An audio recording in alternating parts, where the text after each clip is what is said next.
like grinding away at EXP only to get stonewalled by a giant bubble of water. So are the games of our lives. Seriously, Blitzball, what's going on here? This is ridiculous. And these are the games of our lives. Super Mario and Pokemon and all the games that took us to another place and made us want to keep playing all night. These are the games of our lives. Welcome everybody to the Games of Our Lives podcast. My name is Bill, and I am accompanied this episode by the wonderful, the fantastic, the backwards hat boy, Shanove. What's going on, Bill? Welcome How you in, doing? Shanove. Listen, I'm doing fantastic. How are you doing? I'm doing good. This is my first time being on a podcast in I want to say 2 years, maybe 2 or 3 years. Welcome back So it's to like the my space. It's my podcast debut ever since rebranding, a year ago. I'm so glad that I get to be part of this magical moment for you, a historical event, Great. if you will. This is what is it that they call it Across the Spider-Verse? A canon It's event. Canon. This is my canon event. Let's go. We love That's what I a call my canon core event. memory. Hey, core memory works too. And we're talking about a very specific core memory this week. Oh boy. We're talking Here we what go. game are we talking about, Shinobi? We're talking about Final Fantasy X this week. Yeah, we are. This is the PS2 classic that came out, I want to say in 2001. It was either 2001 or 2002. I don't remember when it originally launched. I don't remember But if Japan and America were still staggering releases at that point in time, where it was like, So I it comes out in think- Japan and then 6 months later here. I think it was a 2021 release in Japan, and I think it's 2022 in the West, but I might be wrong because Only numbers by are about hard. 20 years, you silly goose. Only by 20. Yeah, exactly. 2021. Imagine if Final Fantasy X came out. Wait, did I say 2021? Yeah. I mean 2001. Jesus Yeah. Christ. It's all 2001 good. and 2000. Did I say Yeah. 2021 and 2022? I'm like, dang. I'm like I'm way off more by caught 20 up than I oh, thought. You know Is it- what? That's TikTok content for you. You know what's crazy? Just this sentence. Final Fantasy X came out over 20 years ago. And it's still one of the best games ever. That's crazy. Oh, that's insane. And I played the remaster. Right when I first played it, it was the remastered version. So Okay.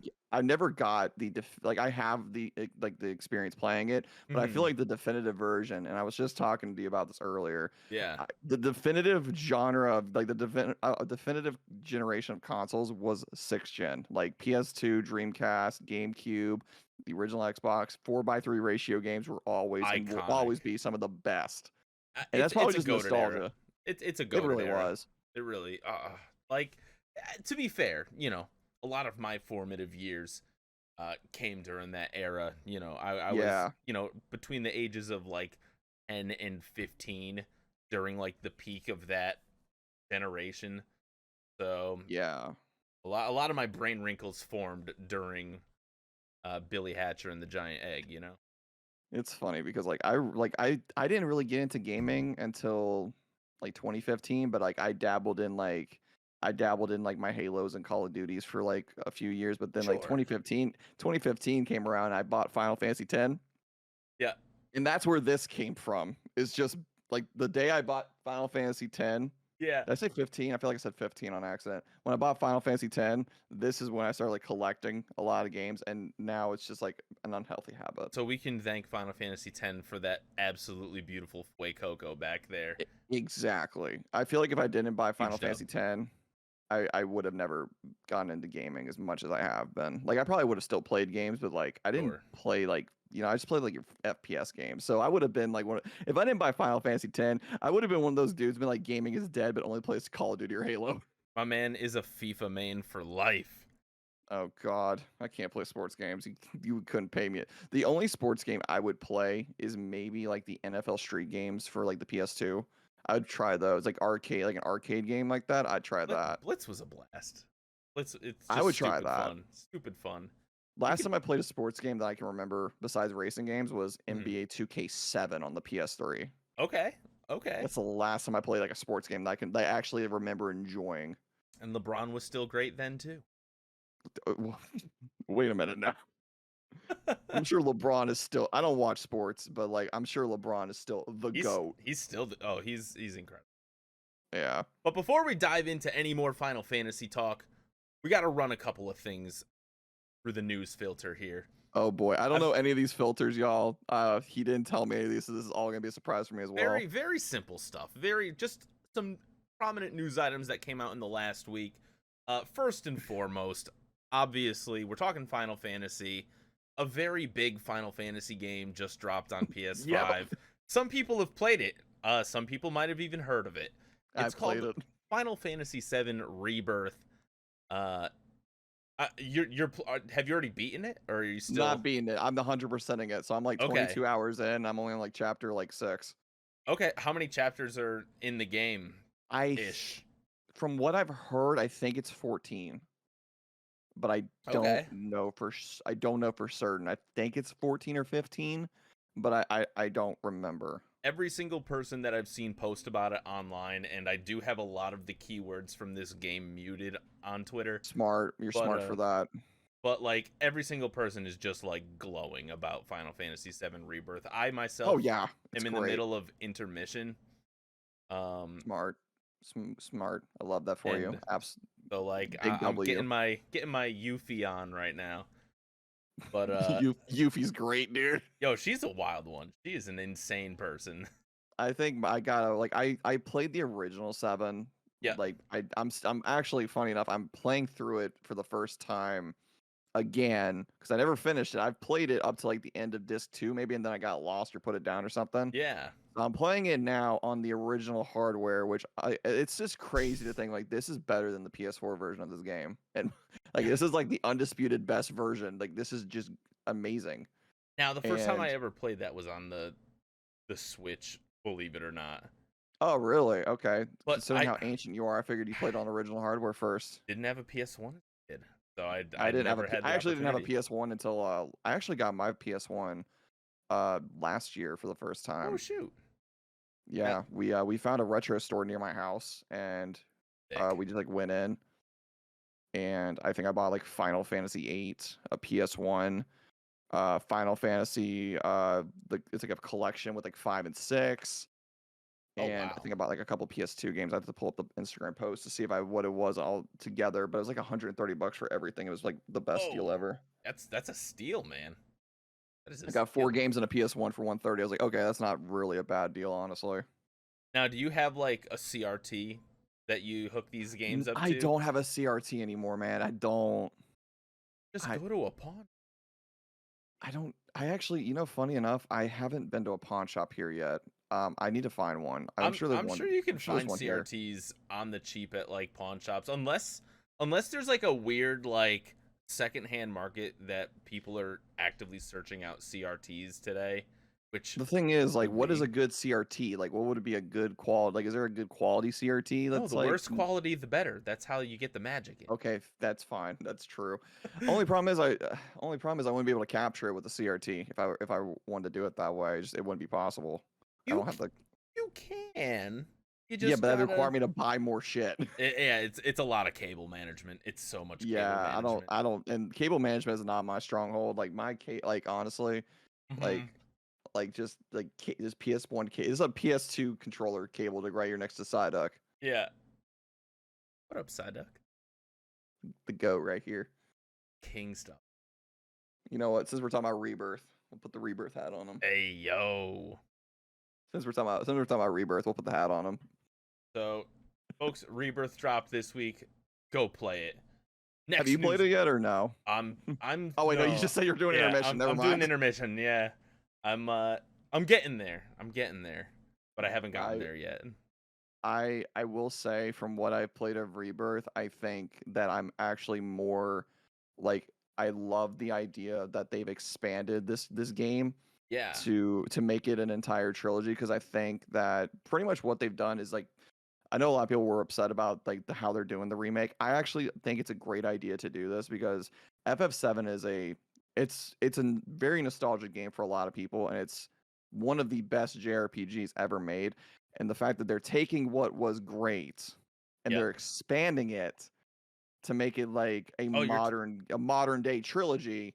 You're talking is about actu- the beach outfit fan service, right? Don't worry about that. That's what makes it goated with Wasn't the even sauce. talking about that, but all right, we're gonna go there. Oh man. No, I'm I just think it's messing. great what they're doing with this. I Yeah. think it's great what they're doing with this new trilogy for Final Fantasy VII, because I feel like this is gonna be like the another like reintroduction for so many people. Honestly, I Like can't wait. it's some of the like, and Final Fantasy VII has some of the best characters in gaming, in my opinion. It's If- got some really strong characters. Yeah, I hated Barrett at first, but now I love him to death. Oh, I know he Barrett's must the homie. Oh my gosh. I hated him in the first like part of remake / the original, just because I didn't like how he was so mean. He was so mean for no reason, or at least he just seemed like he was ready to just No shoot reason. Cloud in The the face. planet's dying. He's gotta save Mother Gaia. Yeah, but like, listen, he don't gotta be that mad about it. It's okay. Just recycle. It'll be fine. It's just that simple. It's just that like- simple. Exactly. Just recycle, Barrett. It's fine. You'll be fine. Oh, don't blame the corporations. Don't blame literally Midgar, which is just a smog machine anyway. Really is. It's oh god, what are those sleep machines, those dehumidifiers that like they blow up smoke when you're sleeping or whatever? Or Like a humidifier? yeah, it's Midgar's just a poisonous humidifier. Yeah, basically.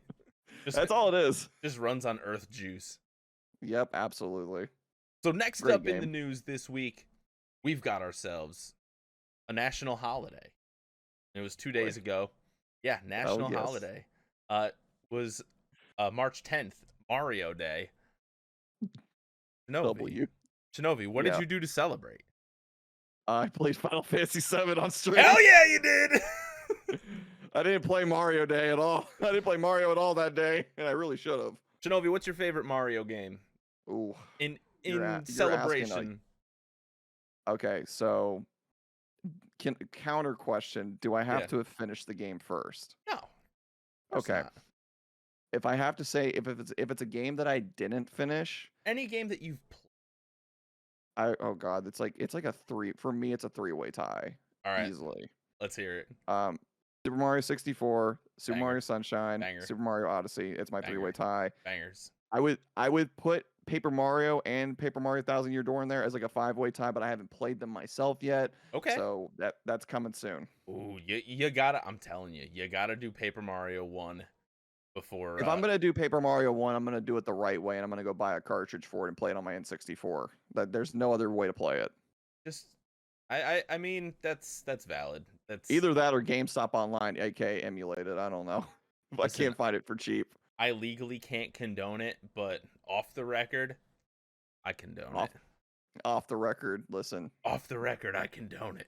Listen, games are expensive nowadays, and I'm not trying to spend all this money on games.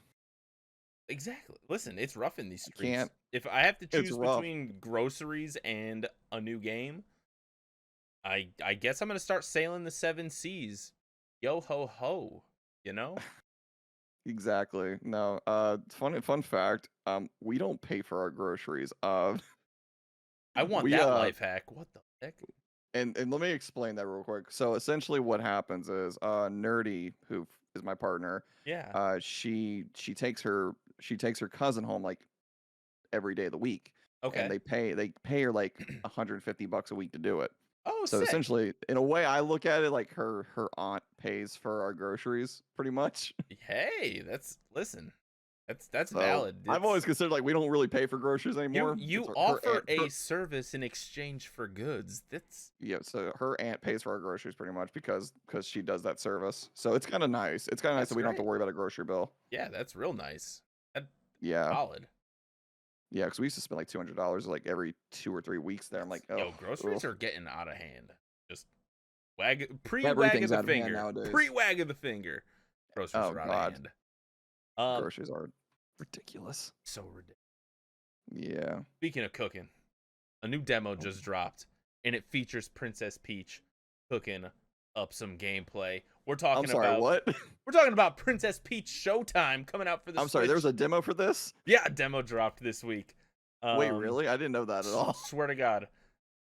And I I know think what it I'm like doing. kind of like low key shadow dropped. Like it just like appeared one day. I actually kind of like I love when things get shadow dropped like that. I love that. It's my favorite thing ever. I love when a game gets shadow dropped or like a demo gets shadow dropped. Yeah, I shadow don't drops are I pretty don't cool. I don't like when games get announced and you gotta wait like 3 years to play it. I hate that. You talking about But- Metroid Prime 4 like that? Oh God, yes, that's like the biggest Spain, but the S is silent. Metroid Prime 4 got announced like what? It's like Between like between that and 8. Silk Song, it's just like insane. Silk Song got announced in like 2016, and we still haven't seen it yet. Right, it's almost it's been announced for almost a decade. It's insane. I Cherry, mean, where like you at? a Silk Song is. I kind of give that one a little bit more, like a little bit more of leeway, because that's like 3 people working on that game. Yeah. When it's Metroid Prime 4, on the other hand, I don't know I don't know what's going on with that game at this point. Like, is it just? I just feel like it's never coming out. Listen, I'm gonna assume it's not coming out until the day it comes out. I'm assuming that it's not going to come out until Switch 2 or whatever the next Nintendo console. That's valid. That's valid. I'm sure we'll hear Right. something about Switch 2 by June. You know, I'm thinking that we're gonna get Switch 2 by this, like either this year or early next.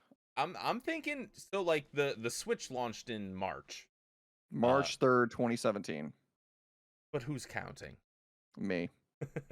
So I'm ready for a new Switch. I'm guessing the new Nintendo Super Console is probably also going to be like a spring release of 2025 is my guess. I really feel like they need to stick with the Switch model personally. Like, just like their next console needs to be like a Switch 2, essentially. Yes, without a doubt. I honestly feel like that's Nintendo's biggest success for a console was that. Like it's the undisputed GOAT of Nintendo consoles besides the GameCube. I agree with you. I think the Nintendo Switch might be Nintendo's strongest console, and I think it's like the perfect standard for them too, because like Nintendo Switch is essentially it's both of what they're really good at was the handheld and a home console. It's both. It married the Game Boy with home consoles, and they literally the Game Boy Advance SP was the best thing ever. Listen, I just got the Analog Pocket not too long ago. Nice. And I am loving it. It is so good. I have no idea what the Analog Pocket is, but I'm happy for you. So Analog Pocket is basically it's a portable device that is shaped like a Game Boy. You gotta send me a link to that. And how much was it? It was like it was 2 grocery trips worth of dollars. Yeah. Oh. 2 weeks worth of driving Aunt Sheila home from work. I don't know. Oh her name. no. But oh no, not Aunt Sheila. It was Aunt Sheila. But I bet Aunt Sheila would be down to play some Princess Peach Showtime, where you get to. The thing is, I don't think any of her family plays games besides her. I don't think any of them play video games. Like missed opportunity. You gotta break the ice with them. You gotta be like, check out this game called Jackbox Games. Oh my god, dude! Imagine getting the gateway. Dude, drug. if I can get my father-in-law to play Jack in the Box with me while we have drinks, it'd be the best night of my life. Oh, so good, so good. Jackbox is just some wild stuff, and they're like up to what, number 10 now? I think so. I haven't played Jackbox. I stopped playing Jackbox because people on Twitch ruin it, unfortunately, with people like coming into chat and like ruining it. That's absolutely valid. I've done it a couple of times, and I have not done it since some regretful things were said and done. I think I was doing like a 12-hour back in like 2021 or 2022, and somebody came in and like was just putting remarks on like the t-shirts and whatnot. I'm like, okay, well, this is great. Yeah, but when you're not online and you're just playing with a group of friends, it's like a Discord game. It's definitely a Discord game. Yeah, for sure. I think I'll do a Discord night where we play that one day. I'd be down. Maybe I'll throw some tomorrow. I don't know. Well, let's see. So, the demo dropped. I think it's okay. It's kind of like baby's first video game, but it's okay. It's very. I love games like that. It's very cute. Like Princess I Peach love is games wearing like different that. outfits, and everything is like taking place like on a stage. It's very cute. The game itself drops in 2 weeks, March 22nd. I'm a big fan of games like that. Like I was a big fan of Knack because like those games like that are very like baby's first game. Those are like the best games to just They're relax gateway with. games. Those are They're games that people play, and they're like, oh wait, this is video games. I'm in. gaming. We're gaming. Are we gaming gamers? We're gaming. We're gaming, Chad. So next piece of news that I want Oh to boy. cover. This one kind of like caught me off guard. So this one's a little bit more of a rumor mill thing than it is a news item per se. Oh boy. But according to a Sonic the Hedgehog artist, Sakoshi Okano, apparently a Sega versus Capcom game is in the works. Now, Yo. now I don't know if you're familiar with the versus Capcom franchise. Marvel vs. Capcom. It's Yeah. like one of the most legendary fighting games ever made. Right. Especially Marvel vs. Capcom too. You've got Marvel versus Capcom. You've got Tatsunoko versus Capcom.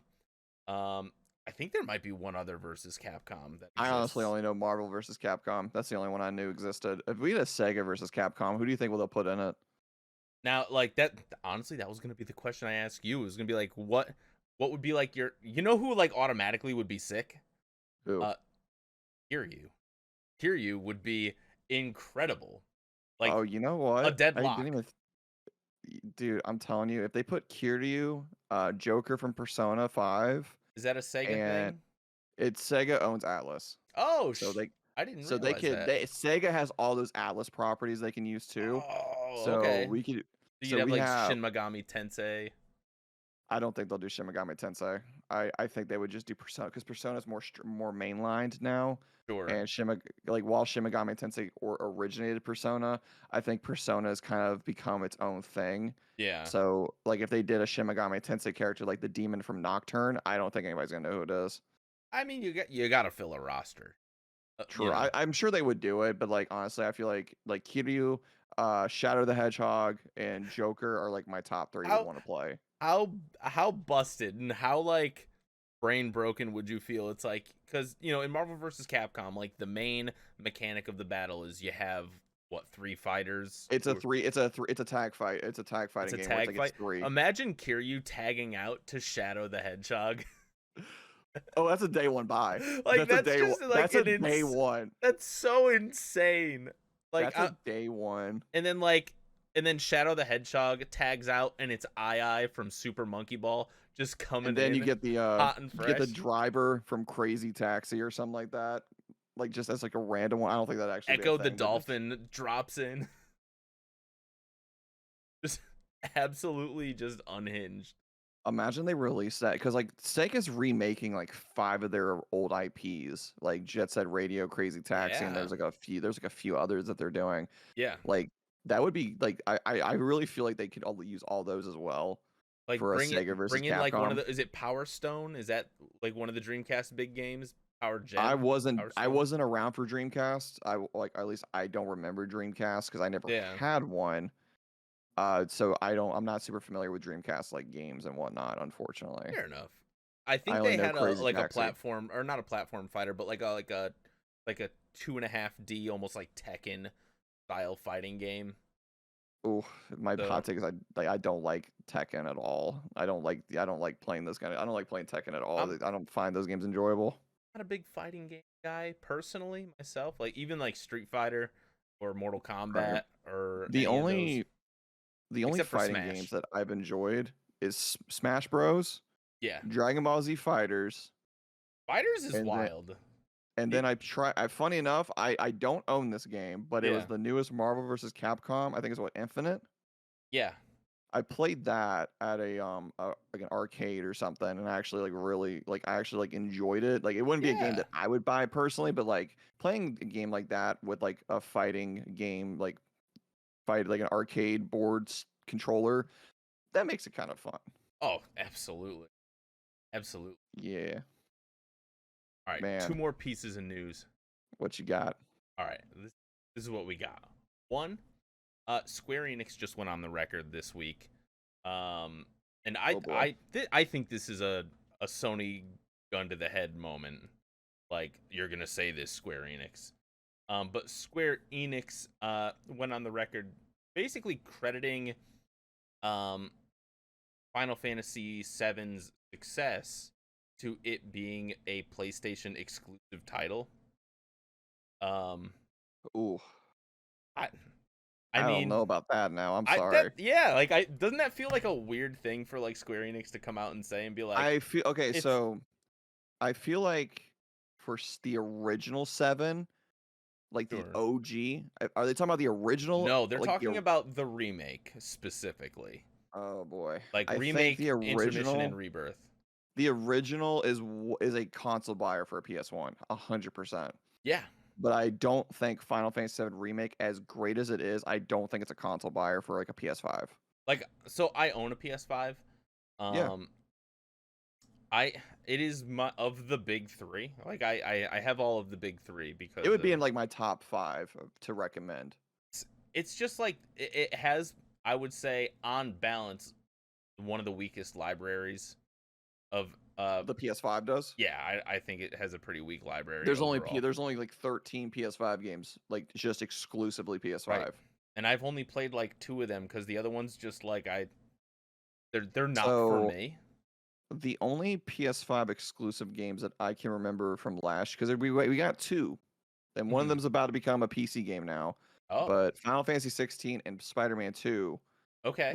were the 2 that I can think of, like did like PS5 only games. Yeah. That would be in my top 5 for somebody to like buy a PS5 for, is Final Fantasy 16, Spider-Man 2, I thought Ratchet was pretty good. Ratchet and Clank Rift Apart is Ratchet and Clank Rift Apart's a console buyer for me, That's a 100%. beautiful, like very visually like gorgeous I game. bought my PS5 for Ratchet and Clank, to be fair. I bought it because Same. like I didn't get it. I got it before Ratchet and Clank Rift Apart, but Mhm. I got it because it was announced, and I am a diehard Ratchet and Clank fan. Like Ratchet and Clank is kind of like, for me, I think like my big 5 for gaming was like Kingdom Hearts, Ratchet and Clank, Final Fantasy. Look at I this want kid to owning a say PS2 growing up. like Jack and Daxter, and then like I want Tony Hawk's Spyro. American Wasteland are like my top 5. Like, off the top of my head. American off the top of my Wasteland head. is so good. What a Oh, I what beat a it twice goated in 2 pick. days. It's so good. It's my favorite Tony Hawk right now. It's still my favorite Tony Hawk. It's such a good game. I think that's fair. I, It's got such a good soundtrack too. You oh kidding me? yeah, oh yeah. And that's just my top 5 right now. My top 5 will change constantly. Like I'll say like Resident Evil 4 one day on that Sure. top 5. It changes constantly. That's a beautiful. But they're all like some of my favorite games ever. I don't like, the thing is I don't have like a top 5 favorite games. Right. Like, because like my favorite game constantly changes. Like one day I'll say Kingdom Hearts 2, one day I'll say Final Fantasy 10, and then the other day I'll say what's another game that I enjoy? Persona 5 Royal or something like that.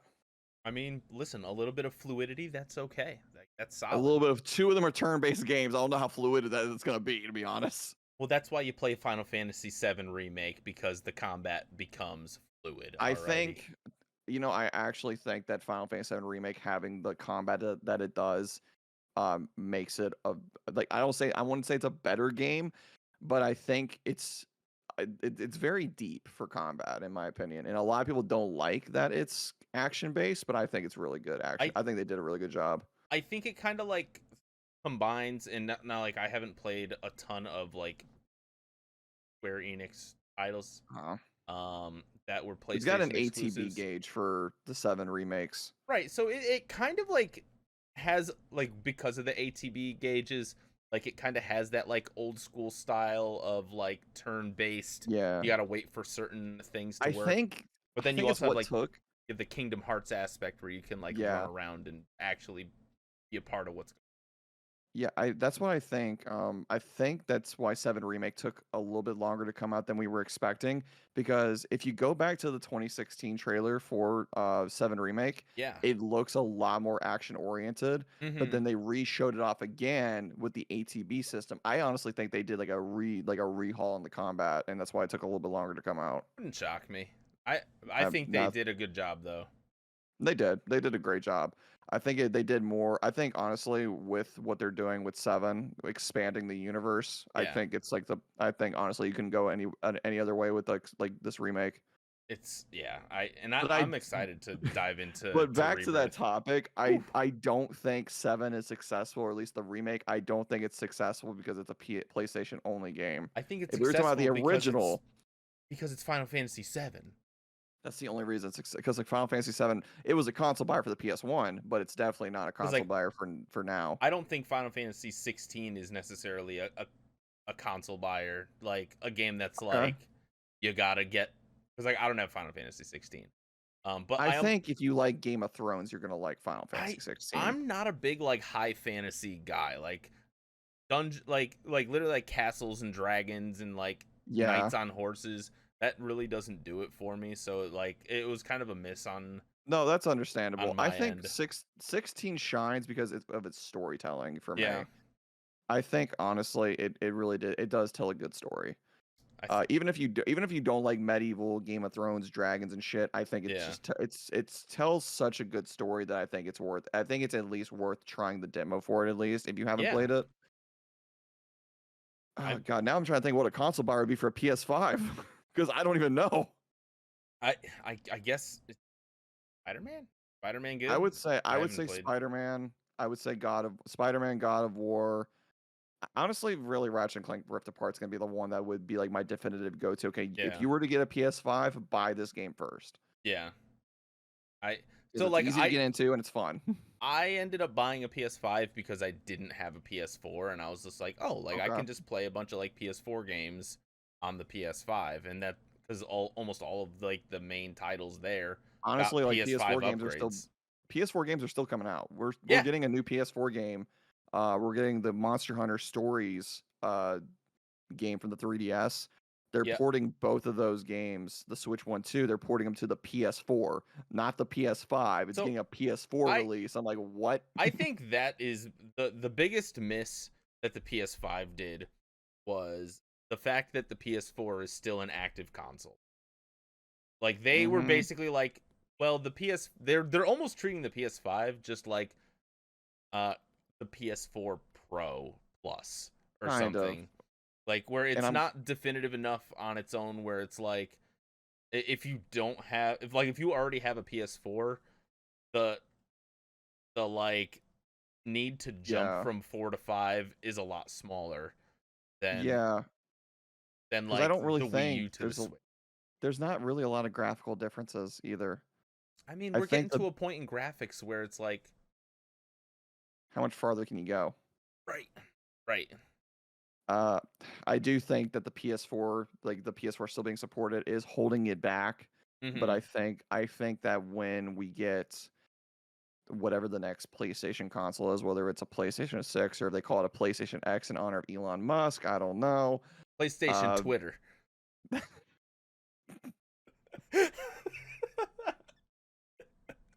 the fuck? Bill, please. I think I'm really like I'm kind of worried about the PS6. Like, is it like it's either gonna be held back again, or it's gonna be so over the top that like there's gonna be no like cross exclusivity for games. It's gonna be $1,000 console that nobody buys. Like that's ultimately what it's gonna be. It would be me buying it because I know they released something for the PS6 or whatever that I'd want. Like, I'm sorry, if your home console costs more than the computer I use to stream, then it is not worth it for me. I'm sorry, if your console costs as much as an OLED TV or your rent payment, it's not worth it. Facts, absolutely facts. I don't think they would ever go to $1,000. I don't think it wouldn't be smart for them to do that. The PS5 was like $700. Well, that's because people were scalping it. It was only a $500 console, which kind of made sense. All right, just because I bought it in the back of a truck behind an AMC. Did you actually? Did you actually? Listen, did I meet up with a guy in the parking lot of an AMC through Facebook Marketplace? Absolutely. Because they were impossible to find. All right. What do you think about this? Yo, Psyduck Loki looks like he's like an FBI.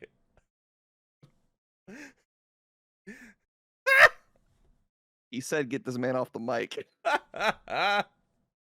He said, "Get this man off the mic." Listen, I'm just lucky I didn't get shanked, you know? Listen, to be fair, I have 3 Nintendo Switches. I can't say nothing, man. Listen, I have 3 of them. we have 3 in our household as well. I have 3 for myself. There's 4 in the household. I have 3 of them are mine. Uh, all right, Well, we have one for I have modding. the one in here, the Yep. dockable one here. I have the Switch Lite that I never use, and then I Yep. have the OLED Switch outside on the loft. Okay. Yeah, we have I never use the Switch Lite. So I bought the original Switch day one. Same here. I got it like 2 months after release. That Switch is like, it's starting to not be great. Like the fan is going, stuff like that. So this past summer, I bought an OLED. Just because I was like, let's go. I only bought the OLED Switch for the Zelda, the Zelda one, because I wanted a nice, like I like the dock because my PS5 is white. Yeah. I have the original PS5. I was like, okay, Isn't the Switch OLED dock just so clean? It is. The Zelda one has a nice design to it, and I want if I'm gonna get the OLED Switch, I'm gonna at least buy a limited edition version, so I have the nice Joy-Cons on it and the nice dock for its display purposes. I never use it. I almost never play the Switch.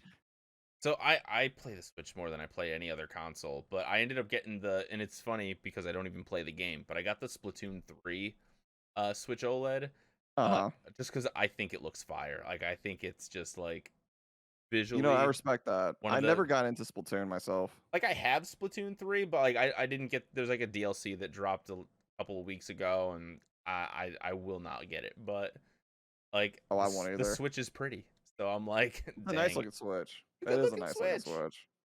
Last piece of news before we dive in. This is the last piece. This one is the last, but like also most important.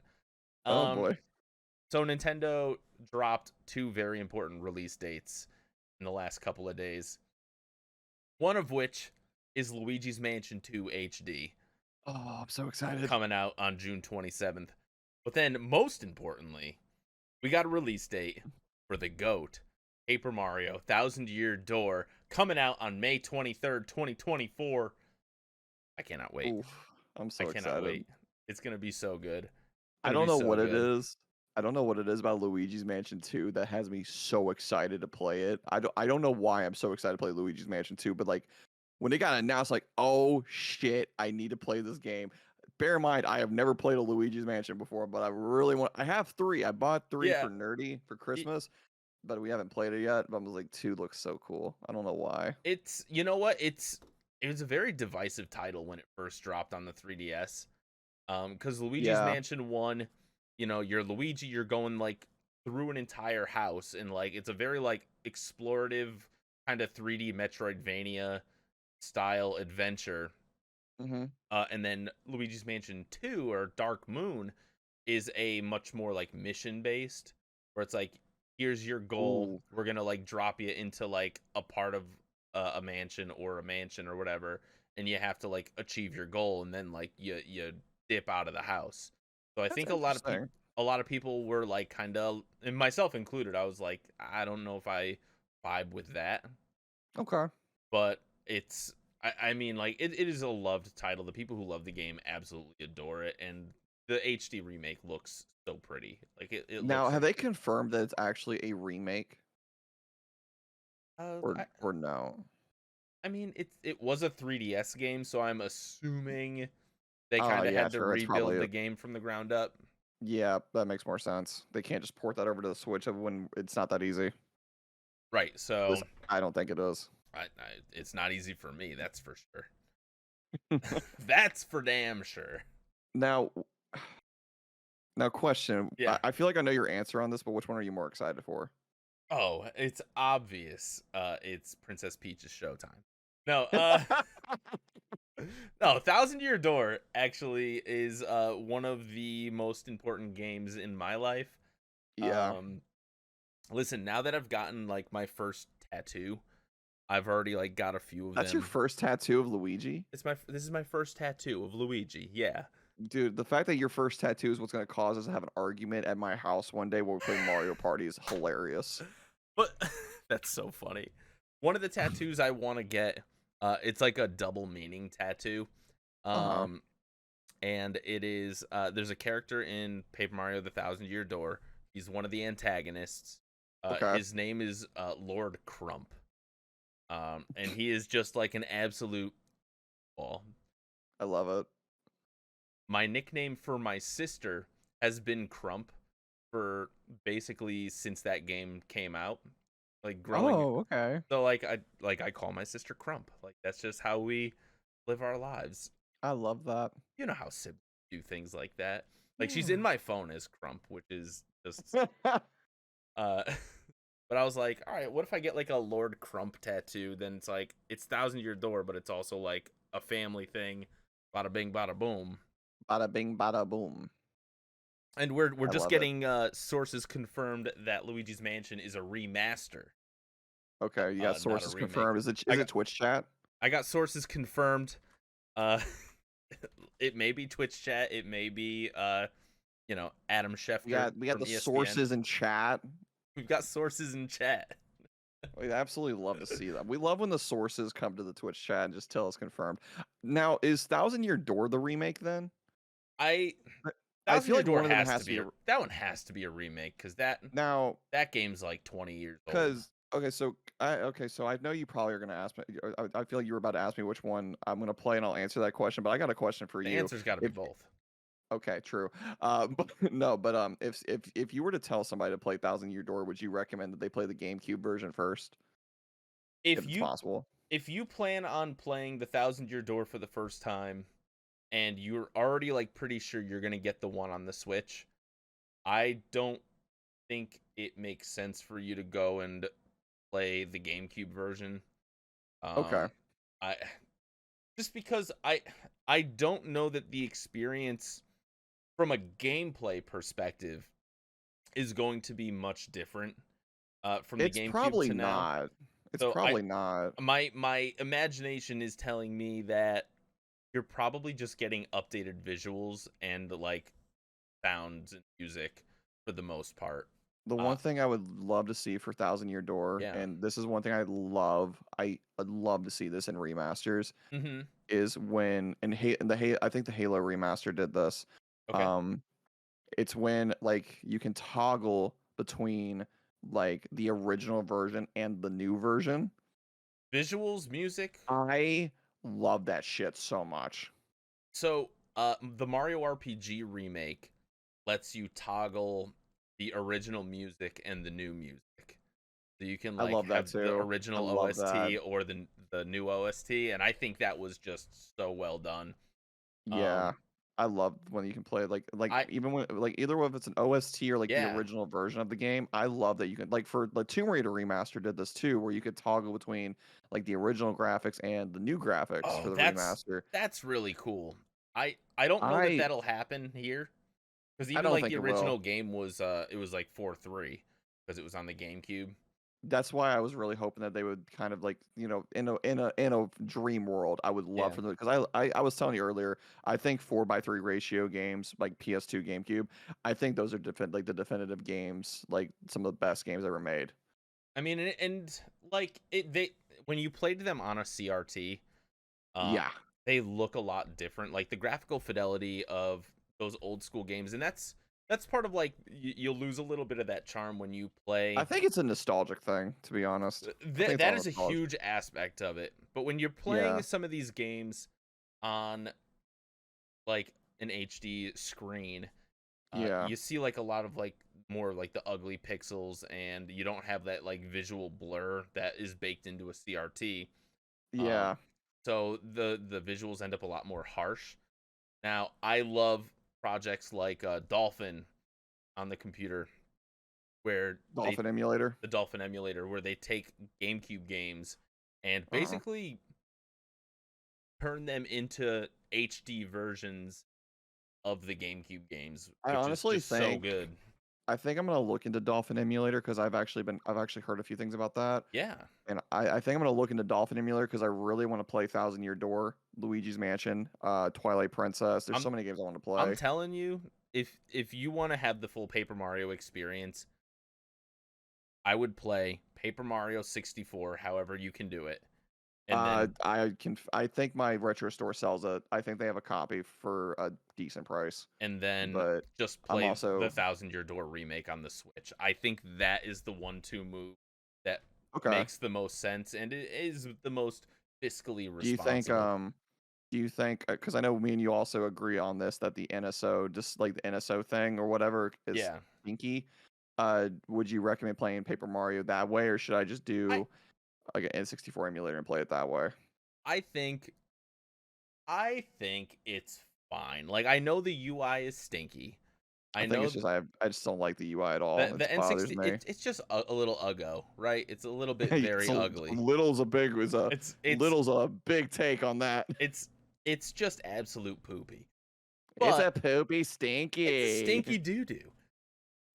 But the game is so charming. The original Paper Mario is just such a fun experience that I say play it any way you can, because Okay. the game oozes charm. Just absolutely, like, it is a quintessential RPG experience, and I think and it's short. I think the original Paper Mario is something like 25 It's like 30 10 out. hours. If you're It's 20. I thought it was like 15 to 10. I mean, you could bang it out. Like, if it's a first play, I always think first playthroughs of RPGs take a little bit longer than Yeah, subsequent because you're ones. exploring a little bit more. Right. So, like, for a first playthrough, you're probably looking at like 20 to 30 hours in that window. Right. Like, even like Okay, Paper that's Mario fair. or like Mario RPG, for a first playthrough, I'm sure that takes somewhere in the ballpark of like 20 to 30 hours. Whereas, like, if you played the game Yeah. before, like, Even for I baked through it in like 12 hours. well, Mario RPG is actually a lot shorter. It's a It's very like short 10. game. It's like 9 to 12 hours. Yeah, very short. But I think if it's a first playthrough, I think a lot of people are gonna everybody's gonna take their time with it. Right. It's like any game can be 100-hour experience depending on how much time If you you want to try take with hard it. enough, yeah. Yeah, no, I can I can make any game last 100 hours if I really want to. Like if I really Exactly. enjoy if I really enjoy a game, I will spend like I spent like 300 to 400 plus hours on the Persona 5 playthroughs I've done, so like Yeah. you can make it out for as long as you want. I mean, my friends and I back in like the mid aughts, like 2006, 7, 8, Yeah. we probably combined put in maybe like 100 to 150 hours a piece playing a Yeah. very silly game called Castle Crashers. Um Ooh. which is just like a 2D side scrolling beating 'em up type game made by literally newgrounds.com. And Love it. it's just like a dumb game. Doesn't really take more than 15 hours to beat, but because you Yeah. can like play through the game over and over as different characters, we just would. And hmm 100 hours is easy in a 15-hour game. Yeah. You can do that easily with like Super Mario Wonder because you can play the entire game with every different because there's so many characters in Mario Wonder. Just as an Right. example, you could just play the entire game as like Mario, Luigi, Peach, Daisy, Yoshi 1, Yoshi 2, Yoshi 3, Yoshi 4, Toad, Nabbit. Toad 1, Toad 2, Toad 3. Great game. So good. So good. So pretty too. Such a I'm pretty excited. game. But yeah, no, I'm excited for Paper Mario Thousand Year Door and Luigi's Mansion 2. I'm like I feel like those were just like really good games that I never got to experience yet, so I'm excited for May and June. So for an RPG that came out in 2001 ish, Yeah, Thousand Year Door, it might be goated, but it might be. it does have a contender. Oh It boy. does have a contender, and that Does it? contender is the game of the week, Final Fantasy What X. a segue. What a segue. Listen, I pride I myself like on on these President of the segues. Castle for that segue. Wow. That was Final pretty good. Fantasy X for the PS2 came out Oh, in boy. about 2001 ish. Totally not 2021 like I said earlier. Hey, you know what? I don't know when the remakes or when the re-releases dropped on different consoles. Could have been I have no 2021. I have no idea, to be honest. So There's been so many versions of that game released There over really the last has. like 20 years. what? And now you were talking about it a little bit earlier. What was like the first time you ended up playing this game? So Final Fantasy X. Yeah. So there's actually a funny story to like not really funny, but like it's kind of like I guess it was like kind of like a random moment for me. Like Yeah. I was like, so I don't talk about him. I do not talk about him a lot, but I do have a stepbrother who is kind of, I pretty much call him my little brother. Yeah. I don't talk about him that much on stream. He used to be on stream a lot back in 2021, but he was also back in that rebellious gremlin phase where he was also racist, so I couldn't have him on stream because he was being an asshole. Valid. So I don't talk about him that much, but I do have a brother, and he was very big into. I think it was like I got him a wrestling game, but he was like really big into like MLB The Show, sport, like really just sports games in general. So for some reason I was like, let me go buy him this wrestling game because I don't know, I just feel like it. Why not? He Yeah. seems like he want. I don't even remember why I bought it for him. I was like, let me just go buy it for him. So I took him to GameStop. Funny enough, I ended up working at the GameStop 5 years later. I took him to GameStop and I was like, let's go get this game because I know for some reason I think you want it. I don't know if you actually told me if you want it or not, but like I think you want it. I Yeah. think possibly. And we were there for quite a bit because this one dude came in yelling about Madden 16. Like I remember this vividly. Like we almost left because of this.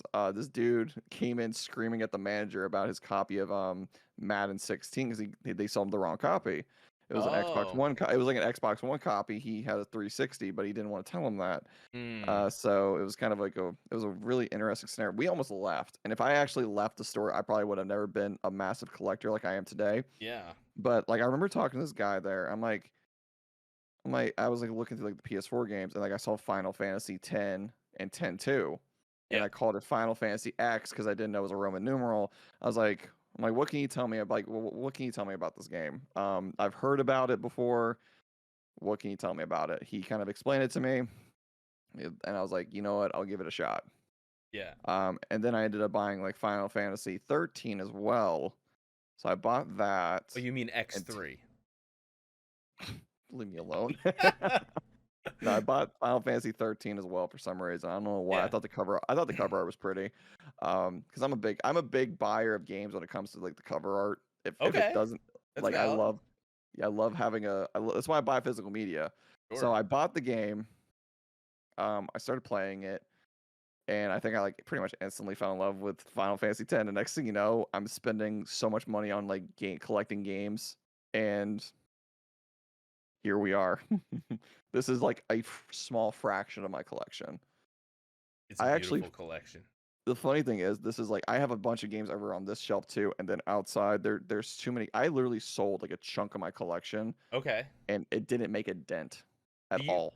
so like of all the things on that shelf back there, do you Uh-huh. have like an item that you are like, this is my baby, like this is my grail, like I Oh. am so proud that I have this game or this piece of merchandise. I just took my earpiece out. You said what game do I like? What piece I would enjoy the most on this? Like what's like your showpiece where you're like this is the one I low key brag about. Can I have a couple, or is it just one? You know what? For showman's sake, we're gonna say just pick one. Oh, you asshole. Unless It's like hard to pick one. You know what? Okay. It's not Final Fantasy X. yeah. If I had to pick one, oh, I know exactly what it'd be. Hold on. All right, I'll grab it real quick. Okay. I'm excited.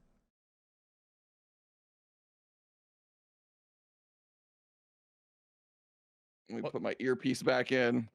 All right, so you this is a complete game that I inbox? bought recently. I Yeah. bought this like 6 months ago. I bought a copy of Lunar Silver Star Story Complete. Oh, complete in box and everything. It's pretty much complete in box. It's missing the cloth map, but I didn't care about that too much. Sure. And I only paid like $96 for it, Oh, which you that's might be not thinking bad. that's expensive, but like really, it's honestly the game goes for Honestly, like for 400. the prices of some of these retro games, let me tell you, it's It normally goes for like $300 to $400. I got it for 96. wow. The box is a little beat up, but the game runs smoothly. It has the art book in it, and I was like, that's Yeah. not a bad deal, honestly. So I'll No, put that's that great. aside. But Oh, dude, I feel like that would have to be like the one thing. That's like the one piece I'm proud of, like that I was able to get a hold of it because I've been wanting to play it forever, and I've heard so many good things about Lunar Silver Star Story. So I was like, you know what, I gotta have it for the collection. I guarantee you, like PlayStation 1 fans, that's a PS1 game. It's a PS1 game. It came out. They're punching the air right now in jealousy. It came out for a Sega console. I don't Okay. remember which one it was, but it originated on it was one of Sega's consoles. The Jaguar. I can't remember. It wasn't the Genesis. It was a. Like the Sega CD or the I'm Dreamcast. actually curious. I'm actually curious. I gotta check now. Lunar Silver Star Story original release. I gotta check because Okay. now I don't. Now I don't know. Oh, it came out on the Sega Saturn. That's Saturn. what it was. Okay, the Saturn. It came out on the Sega Saturn. That's what it was. I didn't know. I'm not familiar I- with Sega consoles, honestly, except for the Dreamcast. I don't know that Sega's familiar with Sega consoles. That was a low blow. That was a cheap shot. Ain't that the truth? Sega's like, wait, we have consoles? Say what? Dreamcast gone too soon. Rip Rooney in the chat. Not before giving us Sonic Adventure 2, though. Ooh. You know what? Those are two games I need to play. I've heard so many good things about those games. I gotta play them. Good. So good. I gotta play them, man. It's gotta happen one day. So, Final Fantasy X. Yeah, let's go back to that. It's a good video game. It's a great game. Maybe even a great video game. I think it is. Now, Final Fantasy X, it's the 10th Final Fantasy, give or take.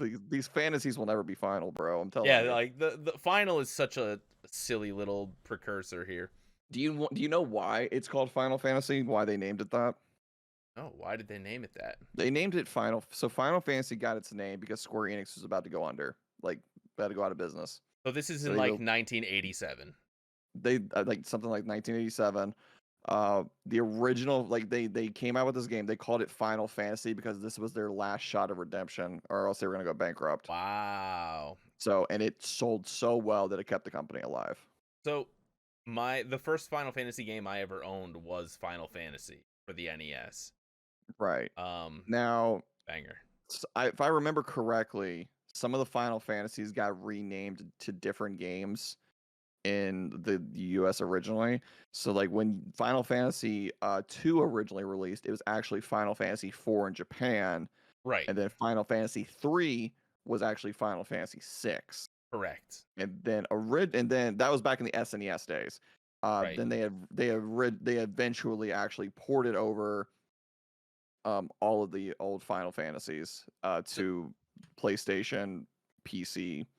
Right. And all that jazz. So the reason they did that, and I'm not sure if you're aware, but like they did that because one, they weren't sure how it would sell in the Western market. And two, they thought some of the games were too hard for us dumb little baby Americans. See, I didn't know that. So like, and in Final Fantasy 2 and 3, internationally 4 and 6, the SNES versions of the games are actually easier than the Japanese counterparts. They are. Now, so maybe that's why they didn't do 5 in the West, because I heard 5 has like a job system and everything. Right. Maybe that's why they probably thought our baby little brains couldn't handle a job system. Mine would have melted in a second. Yeah. But like, what about you, Psyduck? What do you think? Aye. You said it correctly, buddy. That's right. But like I loved Final Fantasy 2 growing up. Or Final Fantasy 4. I'm sorry, I misspoke. But I didn't play Final Fantasy 10 for the first time until about 2 years ago. So you're a baby with Final Fantasy. Did you finish it at least, or no? I did. I have it on the Switch. Okay. I think it's the Switch. I played it on the PS4 originally. Like I said, that was the game that kind of got me. It's either on the Switch or the PS5. I don't remember where I have it downloaded, but somewhere. I remember that I like this version of it because, and I love that for the 3D Final Fantasies, they do this. They have a fast forward button. It's the Switch version, then the PS4 version didn't have that. All right, it's the Switch version. Switch and Xbox versions had that. They didn't have it on the PS4 port. Actually, now that you say that, it might have been the Xbox. I don't know, but it had fast forward, which is just the correct way to play, in my opinion. fast forward just so you don't have to grind. It's so godsend. nice because Final Fantasy 7, 8, and 9 on the PS4 have fast forward options. So Yeah. like grinding is so much easier They in those made games. 7 and 9. I haven't played 8 yet, but 7 and 9 are just so much better with the fast forward, in my opinion. Dude, 8 gets so much hate for no reason. I think 8's one of the better Final Fantasies, and it gets a lot of hate for no reason. I think it's because of the junction system or whatever it's called for that game. Because every game has like its own like system. Yeah. So I think nobody liked the junction system. I was like, I love this shit. I never finished Final Fantasy 8, but I love it. You know what? I will say, I think one of the strongest parts about Final Fantasy X is the system that it introduces, and that's the sphere grid. I love the sphere, dude. The sphere grid was goated. All right, so good. So the sphere grid, for those who are unaware, is this way the level up system is implemented in Final Fantasy X, which is a turn-based RPG, and you gain experience points kind of for battling. And when you level up, instead of just getting like a roll of stats and like having static like abilities when you level up, you get like, was it sphere points or something like that? Yeah, you get like sphere points. And there's this huge board that exists in the game. Yeah. And there's one board, and each character starts in a different place on the board.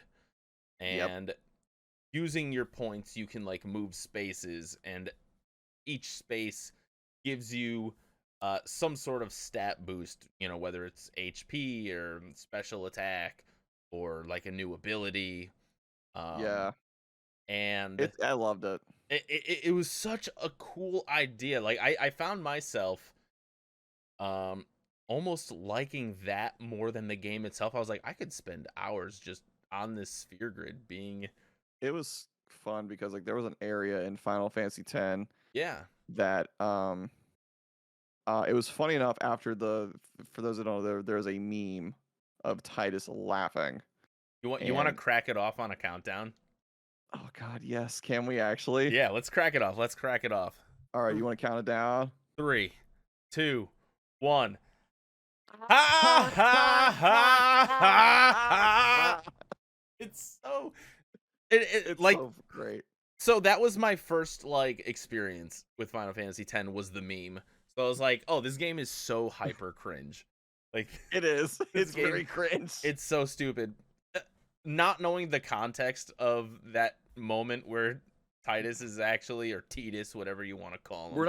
I don't call him I don't care what the creators say. I'm not calling him Tidus. All right, so this is like some like Arceus, Arceus, Malarceus, where people are like, actually, it's pronounced Tidus. Actually, you could shut the fuck up. It's Tidus. Like, come on. He does water stuff. He swims just like tides in the ocean. It's Tidus. You know what? I didn't even think of it like that. I just think Tidus sounds better. Yeah, Tidus does. It just does sound better. Tidus sounds like a kid sounds like the version of me that got bullied in elementary school. Yeah, like Tidus gets shoved into a locker. Tidus shoves Tidus into the locker. Yeah. No, but after the laughing scene for 10, there's an area like it's like this long strip of land, and I would spend hours just grinding in that area, just grinding spheres. I would spend like 6 hours in that area alone. Is it that area that's just before that like jungle type thing you go into? Yeah, it's right before the jungle. There's like a boss fight. There's like a boss fight. You can fight one of the summoners over there. It's like an optional summoner fight you can do. It's one of my favorite areas in the entire game. I don't even know why. It's literally just like one strip of land, but I will go back and forth on that strip of land and just fight everything and just grind for hours on end. So I don't even know what it is about it. I just do it. I mean, like, the music is good. The battles feel great. I love they kind of introduced this system with the battles where you can kind of just like hot swap your players mid battle. Well, I love that. Which I think was introduced to the Final Fantasy franchise with that game. I think it was too. Because I don't think you could do it in 9. No, I don't think you can do it in 9. You can't do it in 9 or 7 or 8. You can't do it in those. And the game, I would say the battle mechanics in Final Fantasy X are much more like rock paper scissorsy than in any other game, I any th- other Final I think Fantasy so. game. So it's like, some enemies are very specifically weak to a specific Hmm. type of physical attack or Yeah, a specific magic. So you're like, all right, well, I only have my yeah, just kind physical of keep attackers. trying. Right. You're like, this Final Fantasy attack does, 10. yeah. It was one of those games, and sorry if I cut you off. No, it's I all good. accidentally did. I think it was one of those games where, like, if I played it growing up, like as a youngin, I Yeah. probably would have wrote down what was weak to what. Like, for example, there's a massive difference between Tidus's sword and Waka's soccer ball that he can throw I'm blitzball. sorry, it's a blitzball. Yeah, thank you for the correction. Blitzball. Yeah, no problem. I just like to call it a soccer ball to piss people off.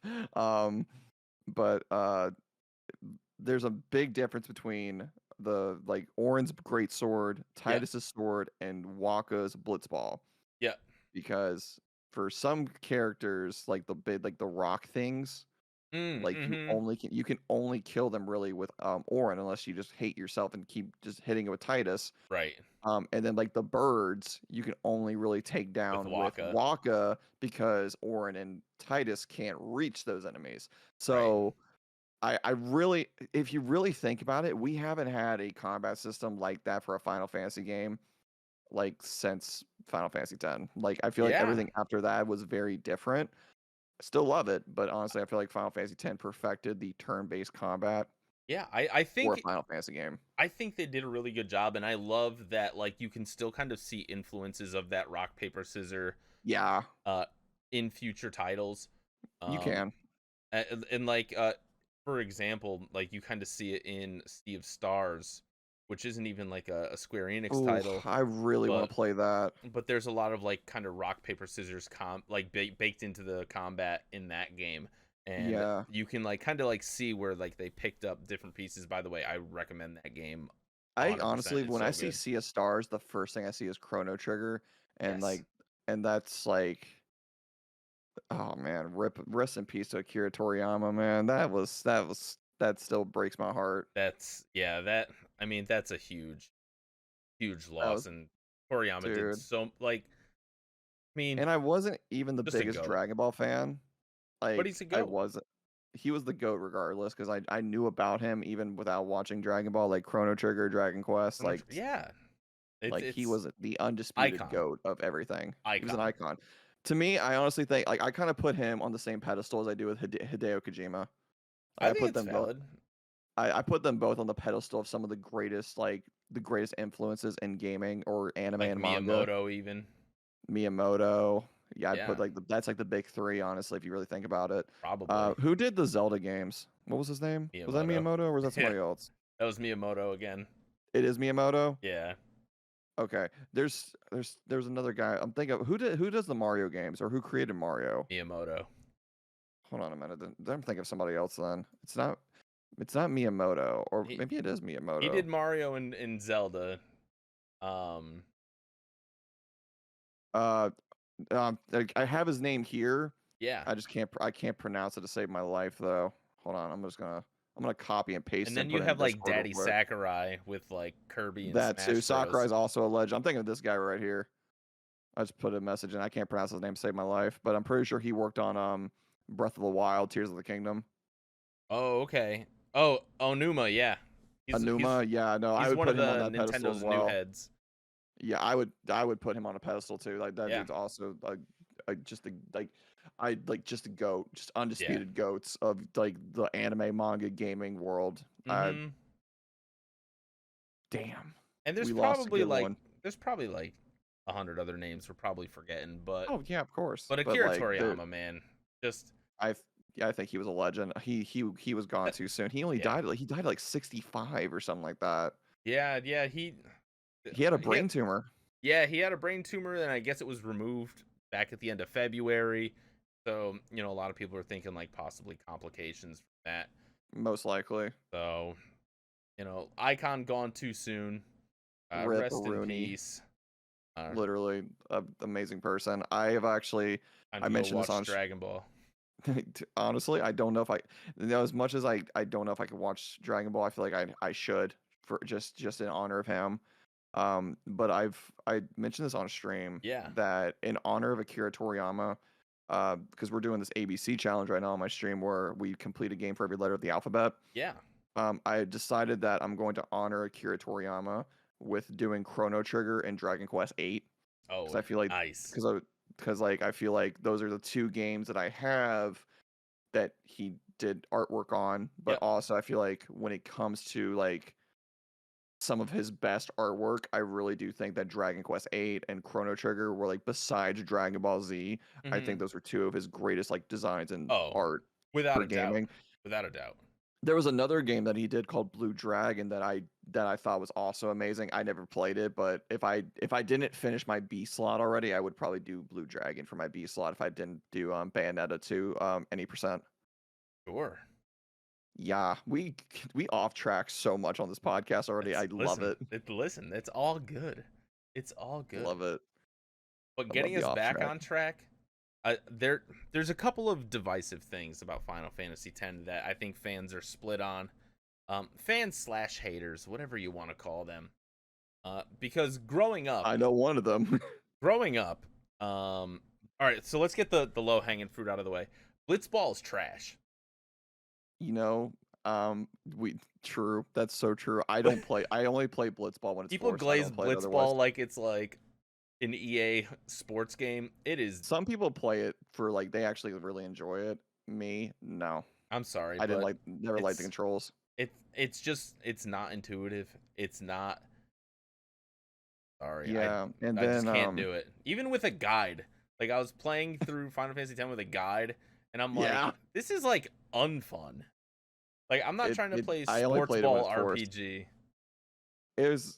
There's always that like when you replay a game, there's always that one part of the game that you hate, Yeah, and Blitzball was that part for me.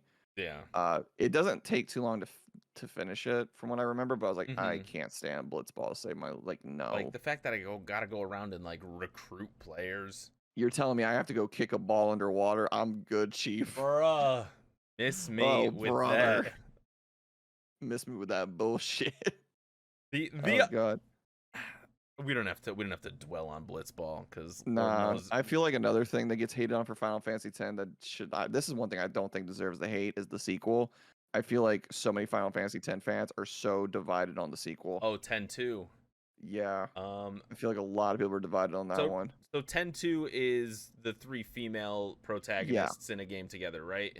Yeah, it's Yuna, Riku and Pain.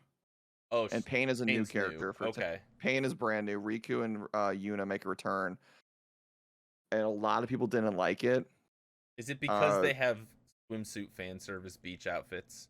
It's not because of that. It's because I think it's because it's just the vibe or like the just kind of like Just say it. Gamers hate women. I wouldn't even say that. I think a lot of people didn't like it because like it was a complete mood shift. Like going from 10 to 10-2 is like it's. Well, they're like somehow like international pop stars. Is that? Yeah, something like that. I think it's a great game. I never played it, so I'm not really sure. I'm sure it's great. I didn't finish it. Shocker. That's gonna be a T-shirt for me. Me saying I never finished it. Because I always say I never finished the game, but I've played every game, but I've never finished one. You know what? That's so true. I'm so bad. I get roasted by the third night on this one that I don't finish games. Hey, you know what? And there's no law saying you have to roast me games. on that too. There's no law saying you have to finish games, you know? True, but my backlog says I should because my backlog is, dude. Honestly, I could go and resell an entire chunk of this collection. It wouldn't make a dent. Yeah, I believe it. Yeah, there's too many games here, man. There's way too many. I've had to cut back on physical purchases because I feel like if I buy more, yeah, I think I think Rebirth was my last one for a bit. Like as much as I want Rise of the Ronin and Dragon's Dogma 2, I think I'm about to cut. I think I'm just gonna force myself to cut back so I can just like finish some of these games. Right. I'm waiting until I finish a couple of games before diving into more because I still got. There's nothing really else coming out for me this year. Like obviously, like Thousand Year Door is gonna be fun, but like that's not till like that's not even coming out till like May. 2 months away. That's only 2 months. That's gonna be here. It's really more. It's like 2.5 at this point. Lickety split. It'll come out by tomorrow. Like listen, time. Yeah, you're gonna sneeze and be like, "Yo, what happened, brother?" I'm gonna sneeze and it's gonna be my 28th birthday. Can't wait. Happy birthday. Yeah, my birthday's not for another 6 months. Happy birthday. Happy birthday, chat. Now, another thing that I think Final Fantasy X gets a little bit of flack for. Oh boy, here we go. And it's I kind of get this one. Having played it recently, I'm like, this one I kind of understand, especially coming fresh off the heels of Final Fantasy VII and Final Fantasy IX, which offer a very like open world exploration type situation. I think Final Fantasy X does suffer a little bit from being very linear in its progression. Location. To be honest, I didn't think of it like that, but now that you mention it, I might be in the hot take for this one. I actually don't mind when games are linear like that. Like Final Fantasy 13 also did this, where it's like very much a hallway, but like I can kind of get past that as long as the story's good. If the story's good, I don't give a shit about a lot of other things. I agree. I think it's interesting that I think people were turned off by the idea because it was the first Final Fantasy to kind of do that. A lot of the previous Final Fantasies did kind of have like an open world to explore. 10 had an open area, a very open area. It wasn't super big, but like it had they that still little had plains zone. Yeah. Honestly, and this is one thing I've talked about recently. Yeah. Not every game has to be open world, in my opinion. 100% Not every game has agree. to be. Not everything has to be open world or like 1,000 side quests or whatever. As long as it's got a good quality story and a good quality, like everything's good quality, like I'm good. I'm happy. Weird hill for me to die on. I think Skyward Sword, Legend of Zelda Skyward Sword, is a very good game. I don't like the controls too much of it, but like I would like to play it, but I'll say the Switch remaster fixes the controls. Really? Is good stuff. Is a good stuff. I should play it then. I mean, you don't have to finish it, but you should definitely start it. I played it like back in like when did it release? Like 2021? Yeah, 2021. I played it very early and I played it early into streaming. Hold on, let me find out. Skyward Sword. Yeah. Remaster release. I don't know if they just called it like. Pretty sure it was like July 2021. So I played this very early into my content creation journey within the first 6 months. The controls on the Switch really make it a lot better because the Wii controls were pretty janky. I didn't play the Wii version. I only played the Switch version. I didn't mind it too much. But I will say that the one thing I didn't like about Skyward Sword is for some reason it was the camera angle. I don't know, it just kind of felt weird for me. Well, the problem is like you can't use right stick to mess with the camera too much because your right stick is your sword. Yeah. So that I can understand like kind of throws people off because it's like you're kind of forced into perspectives. I also think that like for Zelda games, I feel like you should play one of those games first before playing like Breath of the Wild or Tears of the Kingdom. I think you should play like Ocarina of Time, Majora's Mask, or so good. I think if I was to pick a Zelda game for someone to play, I would give them either Ocarina of Time, Twilight Princess, or Majora's Mask. I feel like those are the three that I would pick. For first ever Zelda, like you never touched the game before, like which one would I recommend to a beginner? Oh, I feel like Skyward Sword low-key might have like one of the lower barriers to entry. Which one?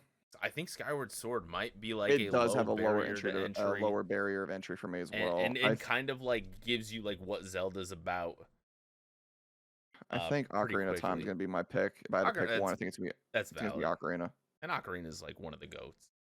Ocarina is the undisputed GOAT of Zelda games. I never finished it. Shocker. Again, I got to get a counter for how many times I've said that. Hey, I'm going to ask you this. Top 3 games that you have finished. Go. Oof.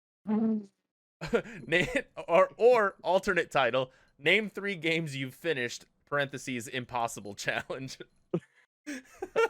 Top 3 games I've finished: Kingdom Hearts 2, Final Fantasy X, Persona 5 Royal. Those are top 3 that I know I finished. I finished those are long ass games too. Shelf, this little shelf right here, this little one here, that's all my PS4 games I finished. There's like 2 whole shelves worth of games I finished.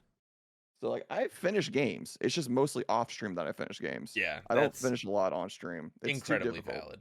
Incredibly valid. I want to say that like the most recent game that I finished Yeah. that I really enjoyed. Ooh, now I gotta think. What was it? Dead Space Remake was probably one that Ooh, I recently finished. okay. That I That game's randomly finished it scary. one day. That was a good one. Oh, that's scary. Oh, so scary. You know what else is scary? Yeah. The jumping from 10-2 after just finishing 10. That's scary. Is it scary? It's a complete one. Like listen, 10-2 is a great game, but if Yeah. you jump from 10 to 10-2, it is like the biggest 180. Like you will. It's like what is that term? You're a nurse. You might know this term. What's that term when you stand up really quick and then like you get like a headache and then like you like can fall over or whatever? So I forgot what- we in the business call that orthostatic hypotension. But what's the actual word for I silly think people? I think you're thinking of like whiplash. Where it's Yeah, that's like- what I mean. Whiplash. Yeah. It is the biggest form of whiplash if you go from 10 to 10-2. Yeah. Because the way that 10 ends, The way and that 10 ends is 10-2 insane. I yeah, don't want to spoil the too ending much, for but it's 10.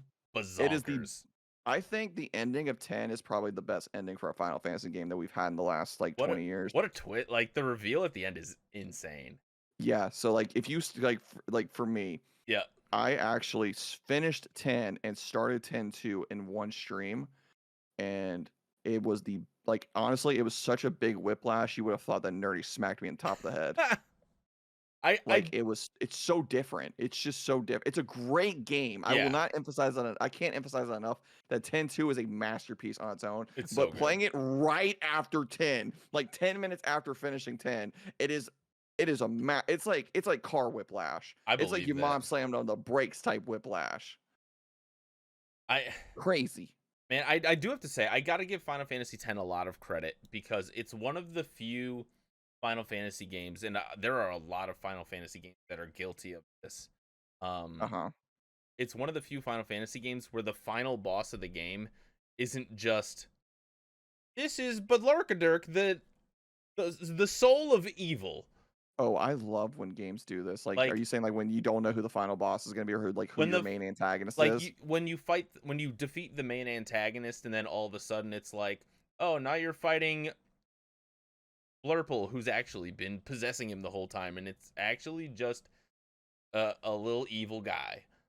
And like I think like my biggest gripe with Final Fantasy IX is that. Like I don't remember. I don't like the final boss of Final Fantasy IX. If I'm being it's a bad completely final honest. boss. I hated it, dude. I remember finishing that on stream and then raiding out almost immediately. I was just so done with that game. I loved it though. It was such a fun. I loved 9. It's in my top. It's in my top 5. It is in my top 3 Final Fantasy games. 9. I think the vibes I would are say incredible. it might be. Honestly, it could be in the top 3. I don't actually. I think it'd be in the right now. It's in the top 3 for Final Fantasy for me. Yeah. It's I a think great game, but that 4, 7, that and ending 9 was might be stupid. 4, 7, and 9 might be my top 3. I think my Yeah. top 3 is 10, 9, and 16. Okay. Because I'm only counting games that I've finished. Listen, I know 16 is completely different than all of them, Yeah. but like 7 is taking that spot when I finish 7. Yeah. Like 7's a great game, but I still think that 10 would be my 10 is like the go-to pick for me. If somebody recommended, somebody wanted to get into Final Fantasy, like my go-to is like play Final Fantasy 10. It's a great intro to Final Fantasy. I think the characters are very likable, except for Waka. Waka is extremely racist, but everybody else. It was a different time. The voice acting happened my man, 20 my man years ago. Waka hated Riku for no reason. I mean, that's true. He was a certified hater. He was a bro. grade A hater. Also, I can't I believe hated he was him. voiced by Bender from Futurama. That's Was he actually? That actually It's makes me John like him a little bit DiMaggio, more. yeah. I didn't like him in the beginning, but he does like when he finally stops being an asshole to Riku. Yeah. That's when I like the game. Like when I like him as a character is when he stops being a dinglebutt to Riku. Because every time I hated him was when he was like shitting on Riku for like no reason. Yeah. And I didn't like that at all. who's your favorite character in Final Fantasy X? Orin probably. Orin's a Because like I badass. don't He's a like, and badass. the reason I pick Orin is because I don't like if I can like I'm gonna be different. I'm not gonna pick the protagonist. I'm gonna Yeah. pick Orin, which is daddy You essentially. know who I feel bad for in Final Fantasy X? Kamari. Yo, Kamari gets shafted so hard. Dude, Kamari doesn't get talked about ever, dude. Yo, I actually feel kind of bad. like Kamari like starts out as your Orin, and then Orin Yeah. shows up and is like, "I'm actually I'm daddy." yeah, no, I didn't like Kamari is cool and all, but I feel like Kamari got the shaft end of the stick when it came to like his like just him being a character in your roster. Because Like Kamari's supposed to be like this kind of like jack of all trades. You can take him in like any direction. Kamari's meant for stealing abilities, and like you But then don't you get really need to Riku. do that. Like then you Exactly. get Riku, and Riku's like, "I'm actually better than you at this." So Riku, honestly, dude, I don't even use Riku that much. It was like my go-to combination was yeah, always like I always either had it was either Orin, Lulu, Yuna, Tidus, or Waka. Those are okay. like the five that stayed on the team. I almost never used Riku I and used Riku a Kamari. lot. I kind of loved her like mix ability. Like I that was used her pretty mix sick. ability quite a bit, but like she was never like a go-to for me. Like I would That's still fair. like I think Kamari was the one that got the shit into the stick for me. I was like, I never used Kamari. Like if I Kamari got put on the shelf almost immediately. literally he was listen, he was a good kitty while we had him for a little bit, but I was like, nah, chief, this ain't it. Kamari, you're better seen and not heard. So if you could just sit in the back and Listen, to be fair, Kamari didn't set good first impressions. He tried to kill me in the first like 20 first like 5 10 hours of the game, I think. true, Um true. like He runs the in the first like ones. I think it's like the first like 5 or so hours. Yeah. Like Kamari like literally comes out of nowhere trying like he's ready to square up. I'm like, bro, I've never done a thing to you. So why are you being like this? I mean, he saw into your soul. He knows what you really are. You Dude, kind Kamari of was deserve it. but to be fair, Kamari also has a very like I'm not gonna spoil it, but like there is a moment in the game where Kamari does shine. Yeah. Oh yeah. There is a moment where Kamari shines, and like I love his character in that moment, but like he stayed on the shelf. I'm sorry, I I never used them. I think from a fighting standpoint, Kamari is like the least important in the game.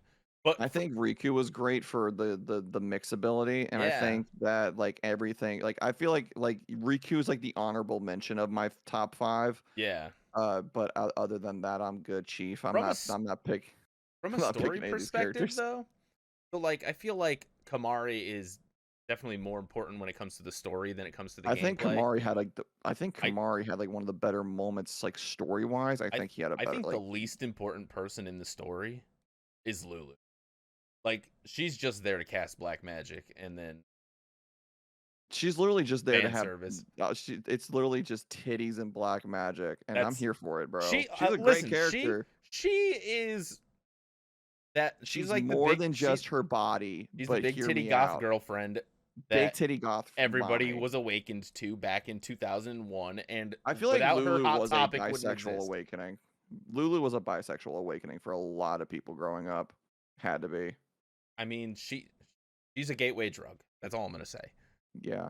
I think as much as I hate Waka and as much as I hate Waka in Final Fantasy X, Yeah, I do think that like my top three for best moments in the story were for Waka's character change, yeah, Riku, like Riku and Waka bonding, over time, and mm-hmm. then Kamari's like that one segment for Kamari. Like I do think that those were some of the better story moments. Yeah, Even though I never really used them in like the actual gameplay part of it, I do right. think that their stories were. I think those were some of the best moments in the story when it came to those characters.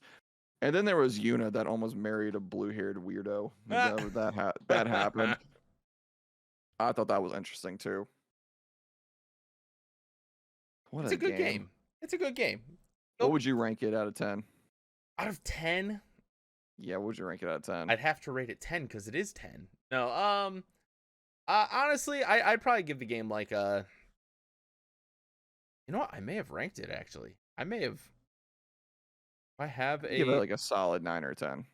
Let's see. Final Fantasy 10. I must have played it in 2022. Um, Yeah, so I don't know. I'd probably give it like an 8, 8.5. That's fair. Like I it's think very good. I think my first playthrough I'd give it a 10, but after playing it a second time, I'm like, okay, it's like a 9. After like it's one of those games like you only play it once. Yeah, I mean, a lot of these long RPGs, like for me, like they're like a one time, soak it in and move on sort of thing. And then Just there's me that played Persona 5 like 4 times, hey, and that's you like know 100 what? hour plus RPG. I mean, why beat other games when you can just beat a good game multiple times? You know? Exactly. That Do you have that was Do you have any other final thoughts on Final Fantasy X before we move on? I do hope that the concept for Final Fantasy X-3 actually does go into production at some point, because I know the script has been written for it. Oh, is that like Uh, rumored to be a? no, it's actually been confirmed that the script was written Oh, for it. They do have a script for Final Fantasy X-3. They haven't done anything with it yet. yeah, Especially with Rebirth and the Final Fantasy VII trilogy, yeah. and Kingdom Hearts 4 coming out at some point. They haven't started. I don't think they've started production on it that I'm aware of, but they have said that there is a script of it. Like they have written a storyline for 10-3. They also wrote a storyline for Last of Us Part 3 apparently, but I don't know if it'll actually happen or I not. think we'll get a Part 1 remaster first. I would like to see. I don't. But, As much as I don't know that, I don't think this will ever happen. I would like yeah, to see a remake of 10, but I don't know if I would want to see it to the extent of what they've done with 7, because I don't know if it actually deserves something like I that. don't know if it's that deep. Like Final Fantasy X, I don't think is as deep as Final Fantasy VII. It's really not. But honestly, like, to be fair, I would like. I just don't see how it would work. But But I Final would like Fantasy this. VII also has like 74 other pieces of media outside of Final Fantasy VII. True. Give me a Final Fantasy 10 anime. Ooh, That'd be kinda cool. interesting. I Nice would little dig mini that. series. That would be fun. That'd be cool. Like you could Other squeeze that than into that, a 10 episode if mini I was to series. give any other, but yeah, if there's any other thoughts on Final Fantasy X, I would Yeah, say that you play it. If you haven't, of course. uh, I think it is a. I think if you are to own a PS2, you should own Final Fantasy X, in my Yeah, opinion, because yeah. you can get 10, you can get it for very That's cheap.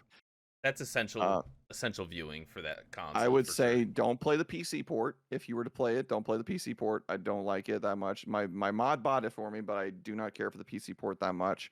But I do think it's a very good story. Yeah,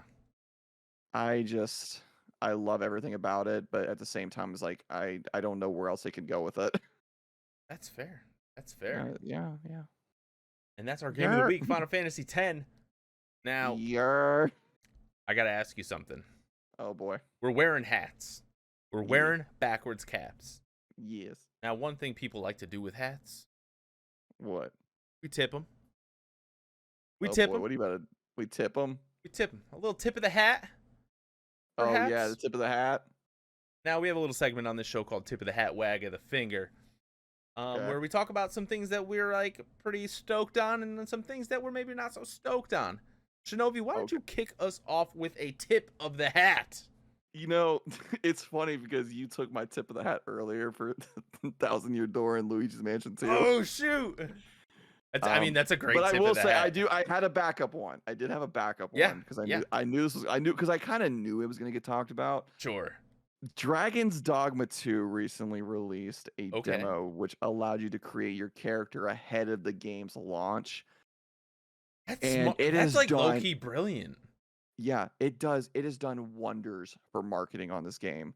Yeah. I think it has brought the hype level up for me personally by like tenfold, Yeah. because the detail and the custom creator is so well done that I have seen pictures on Twitter of people who have created one-to-one recreations of Leon Kennedy, Shaggy from Scooby Doo, the who is this Brian? Who does the main character of Breaking Bad? I forgot what his name Walter is. White. Somebody made Walter White. That's so Uh, good. Somebody made the main female protagonist in the Avatar series, not the Last Airbender, but the blue one from James Katara? Cameron. Oh, Yeah. Somebody that made one. her literally 1-to-1 remakes of these characters were made in Dragon's Dogma 2. Okay. Custom character creator. That's sick. And And I gotta say that, like, I think it did wonders for the marketing for them to just shadow drop. They shadow dropped it too. Okay. They shadow dropped it as well. Um, and then I think if I was to pick one more thing, I would say Final Fantasy VII Rebirth again, kind of doing, um, Yeah, kind of like essentially like expanding on everybody's childhood. I I think hear that that. was great. But what about you? Oh, What's your tip of the hat? I've got two tips of the hat. Ooh, One, 2 tips? two tips. Just two tips. Just two? just two. One, Just two? Less than any backseater on Twitch. hey yo. Hey yo! So one, I wanted to tip my hat to myself for getting a tattoo. I was very proud of myself. I was scared about it, and I was like, Okay. let's flex it. But the real tip of the hat goes to Jamie Krautkremer. Now, for those Okay. who don't know, Jamie Krautkremer. I don't know who this is. Oh, yes, you do. Yes, Do you I? do. Because I? Jamie Krautkremer is one of the 2 artists who worked on a little video game called Mean Greens. Oh, Alrighty. I know where you're going with this. Never mind. Now I was wondering where that name sounded familiar. So we were on Thrill House Max's stream yesterday, Lots playing of tech Mean issues, Greens. but it was great. Listen, tech issues aside, it was so much fun. It was just a fun little 3-hour window of my life that I am grateful to have. Oh, it was so much fun. But Hands towards down, the one end of the best moments. stream, somebody popped into the stream and said like, "Hey, thanks for playing the game." And we were like, "You're welcome, but also, Who are you? who are you?" And turns out they are one of the artists for Mean Greens. And listen, they were hanging out in Thrilly's stream yesterday. Like It was kind of nice. that's like low key one of my favorite parts about like certain indie games is you'll Yeah. have like people who worked on some of these indie games just pop into streams, and it's just such a cool little I think it's cool to see when community people building like. thing. Yeah, I love to see when creators of games or like charity, people who run charities kind of pop into streams and whatnot, Yeah. kind of show the support. Like I saw that like Nerdy was streaming for Starlight on Sunday, and like the CEO of Starlight popped into her stream to say oh, hi. that's sick. I thought that was kind of cool, to be honest. But no, I think that was the highlight of my week as well, was seeing the guy from the Mean Greens pop in and say, "Hey, what's up? Hello, how you doing? Let me whisper in your ear." That was Right? cool. I ended up actually DMing him on Twitch. I said, "Hey, would love to organize a tournament for this game because I run my own tournaments, or I'm going to attempt to. Yeah, And I feel like Mean Greens would be a great it's a game for a layup. tournament." And there's a Discord with over 1,000 people in it. So like, if they let me market the tournament into their Discord, I think we can have a big thing going. I mean, I don't know like what the maximum like PvP numbers are. Oh, I But would do like a bracket style. I do just bracket like style bracket tournaments. style of teams or something like teams of Hades is not 4, going to be teams of bracket 5. style because that would take too long, but that's going to be Yeah. my first one, is Hades. That won't be a bracket style tournament due to the fact that that would take way too long. It's just going to be like for the Hades one, we're just going to do, okay, you do 4 runs on Hades. Whoever has the most, like, there's a point system involved with mine. Whoever has the most points wins. It's going to be the whole thing. Okay. So that's by gonna the be way, fun. I'm thinking I will actually be around for that date. So Yeah, I know that you're a part of it, so that's why I'm down to kinda clown slid that in there. for a nice little Hades tournament coming in That's gonna be April. fun. And if anybody wants to be a part of that, please feel free to reach out. I will send you the Discord link. There's a sign up sheet in the Discord. I It's gotta get some poggers. practice in.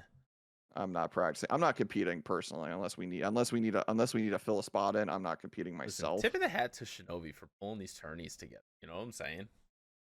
Tip of the hat to me, I guess. Listen, I'm trying to do more with I'm trying to do more because, like, really, at the end of the day, I want to do more Yeah. than just what I've been doing. Sure. So it's just, that's why the podcast is coming back. There's a lot of to me, it's like I have unfinished business with content creation. There's a lot that I want to do before my time is up on this Yeah. app. Absolutely. Because fun fact, I did quit for like a solid week. I did say that I was done. And then there was a lot of love shown on that post from a lot of people that I didn't realize actually really watched the streams. Yeah. And it was a lot of I think a lot of the people that lurked on my stream kind of came out and said, "Hey, thank you for everything." I'm like, I can't give it up here. It's like this. It's like we can't end it here now. It's impossible to end it here. We gotta. I got unfinished business with Twitch and YouTube and TikTok and all that. So I feel like I feel like there's just so much that I need to do before my time is up. Oh, totally valid. And Totally. I'm glad that you're I back want to in make the an impact. space. I want to be known. I want my. There used to be a meme of me, back in 2021 that Yeah. that it was called the three. We called my we it was called the 3 feet of ass. 3 feet Um, of ass. dude, literally somebody had said that you got 3 feet of ass because I got that dump truck on me, Woo, damn and boy. I stopped saying it because I was like, I just don't like I don't really know how I feel about this anymore because I feel like people were just like assigning me to that meme. I was like, I don't know how I feel about being assigned to a meme like that, but Listen, I don't know. There's still a lot of stuff that I want to embrace do. the booty. I got that Hank Hill butt, so it's like I Hey, nothing wrong with that. just like the fact that I can't sit in one spot for too long. I gotta shift. That's okay. Chalupa will help you move. Aw, thanks, Chalupa. Just don't lay down on your stomach because then Chalupa's gonna be making biscuits on your ass. It's gonna be great. Facts. Facts, no printer. Now, I wouldn't wag my finger at Chalupa for doing that, but do you have any wags of the finger that you'd like to hand Wags out of the this week? finger. My wag of the finger is the passing of Akira Toriyama. That's my big one. But there was one today that I saw. There was a cancellation for this Spider-Man game that was supposed to be like a multiplayer Spider-Man game by Insomniac. Oh. And my big wag of the finger is that the trailer that they were going to release for this Yeah. got leaked before it got canceled. Tell me it's not like the sickest trailer. Did you see it? No, I didn't see it. It's pretty fucking sick. Honestly. It's pretty much what Insomniac's take is on the Spider-Verse movies. Oh, shoot. But it's also in the style of Marvel Spider-Man 2 from Insomniac. Gotcha. So it would have been like up to 5 people. Mm-hmm. Swinging around doing missions and whatnot, but they canned the project. Damn. But I honestly kind of understand why they canned it. Okay. Because I feel like that would have been, that's like a big ask for a game like that. Like if we're gonna get a game to that quality plus have it be a live service multiplayer game, it's gonna be a headache for them. Yeah. Or at least I feel like it would be. I feel like it'd just be too much. Hear that. That's unfortunate. You hate to see that happen with some games. Yeah. I got 2 Yeah. wags of the finger. Ooh, do tell. All right. One. And this one bugs me to my core. Oh boy. The scumbag who used to run Activision Blizzard Oh, is in the news because he's talking. We're talking about Bobby Kotick.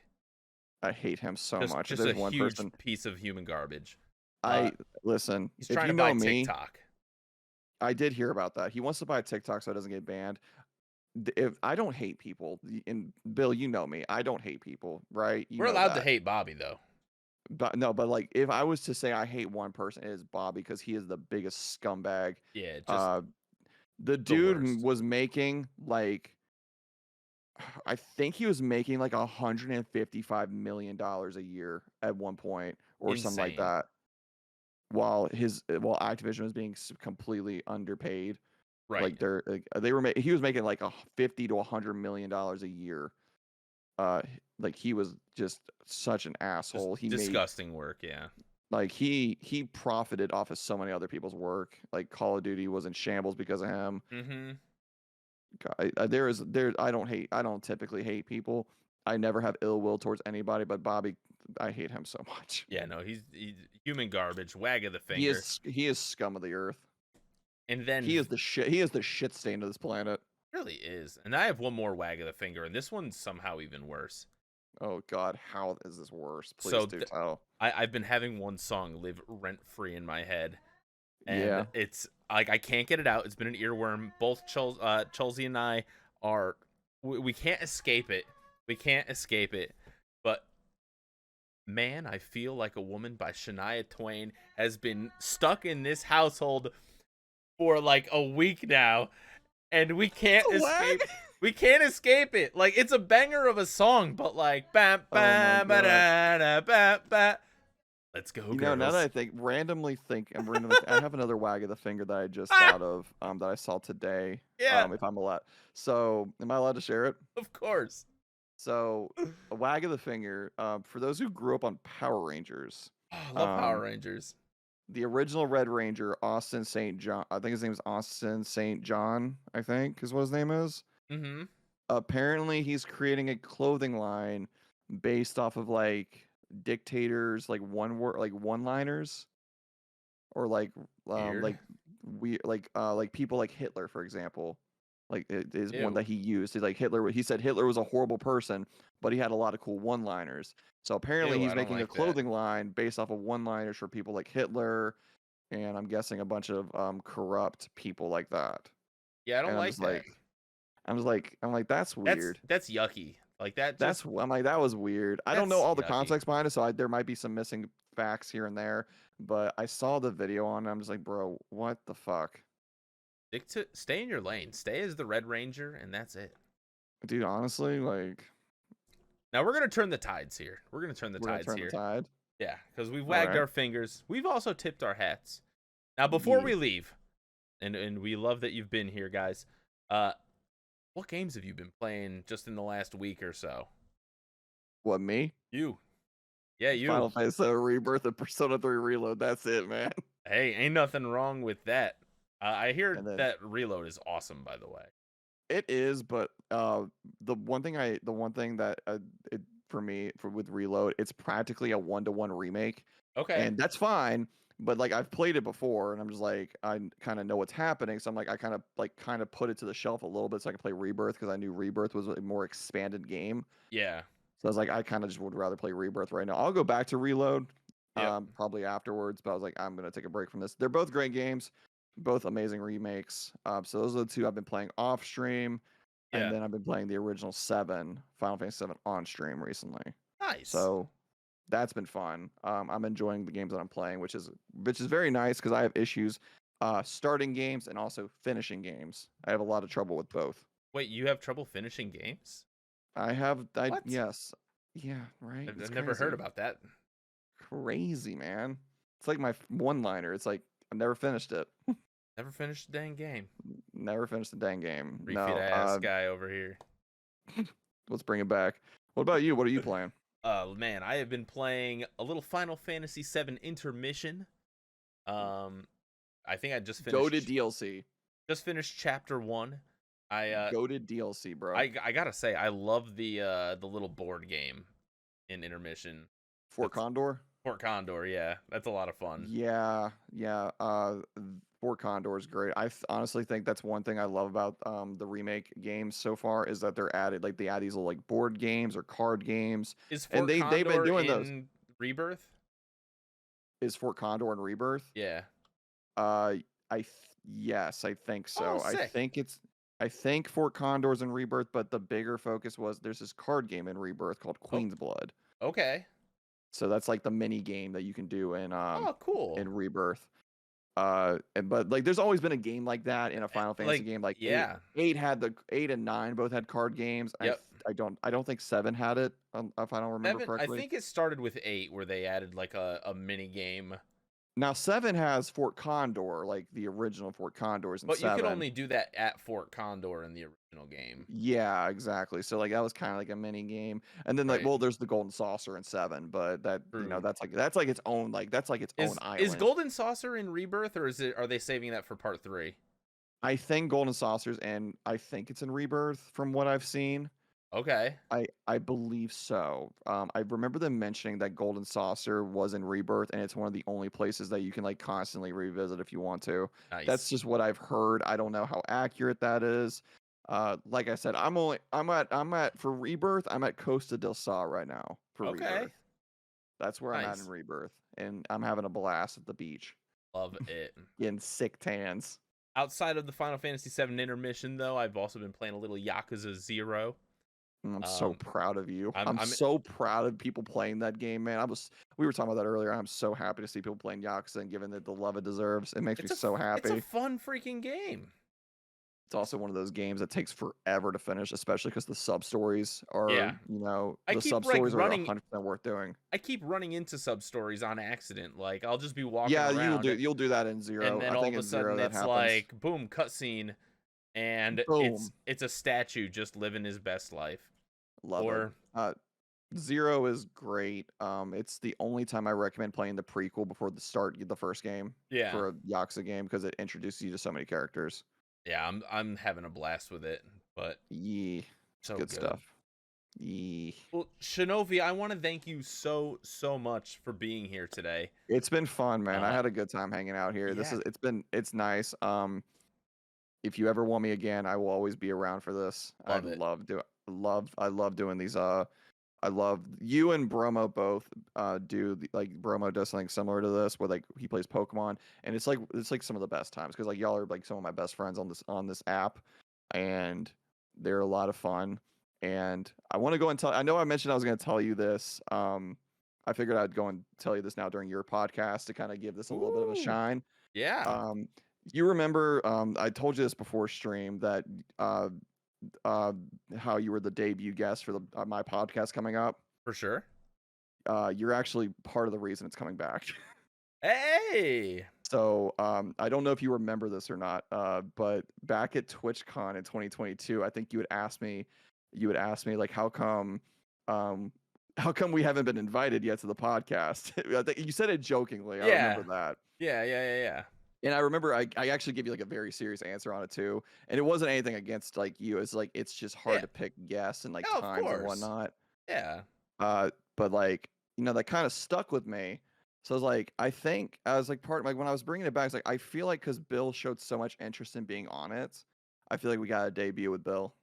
Dude, well, I'm touched. Thank you. Also, I didn't mean to like have that guilt weighing over your head for the last. No, it 2 wasn't years. guilt, but like honestly, like it kind of made me think because like I invited like I also did the podcast with a lot of people that I wasn't super close with to Right. get to know them. That was a big thing Sure. as well. Yeah. For my podcast. But now with my restructure, I'm going to do a little bit of both. I want to bring people that haven't been on the podcast, but like I've known for years, Yeah. or at least feels like decades at this point. For sure. But no, that kind of stuck with me for a little bit in a good way. I was like, you know what? If we're going to bring this back, we got to do it right. Amen, brother. I hear that. Amen, chat. And what is that podcast called again? Just so we could shout it out proper here. So it's actually been rebranded. It was no originally longer the Shrine. No, it's no longer called Shrine Chronicles. And I wanted to not make it more generic, but I wanted to make it I guess more general, kind of like more like it kind of rolls off the tongue more, and it kind of tells you what the podcast is about. Yeah. It's called the Creator Chronicles podcast. Oh, I love and that. It's called Creator Chronicles because I feel like every creator has a story to tell. Originally, I was going to have 2 podcasts, but What a their Level tagline. 99 podcast has already been named by a couple other people. So Yeah. we're going to just have like kind of like how you do segments. I'm going to have like my own segment for that, Sure. and we're going to go from there. Love it. Love it. Yeah. And is that going to be over on twitch.tv/Shinovi? Yes, so that'll be on twitch.tv/Shinovi. That'll debut on March 27th at 7 p.m. with Bill the Fajita as the person next to me right now, my bestie. We'll debut that with him, and then the same week we're debuting. We're doing a two special. We're doing two different episodes that week. We're gonna debut with you, and then we're gonna debut with Elizabeth Ever After. Oh, sick. So that'll be the Love that. I figured if we're gonna like I said, I want to do this right. Yeah. So I figured if we're gonna do a debut, I want to do somebody that have somebody on that's been on the podcast, but also somebody that has showed interest of being on it. Yeah. So we got the 2-for-1 special that week.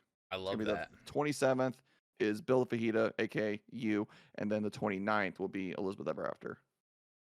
Well, Pog. I cannot wait. I cannot wait. It's gonna be such a good time. Yeah, absolutely. So great.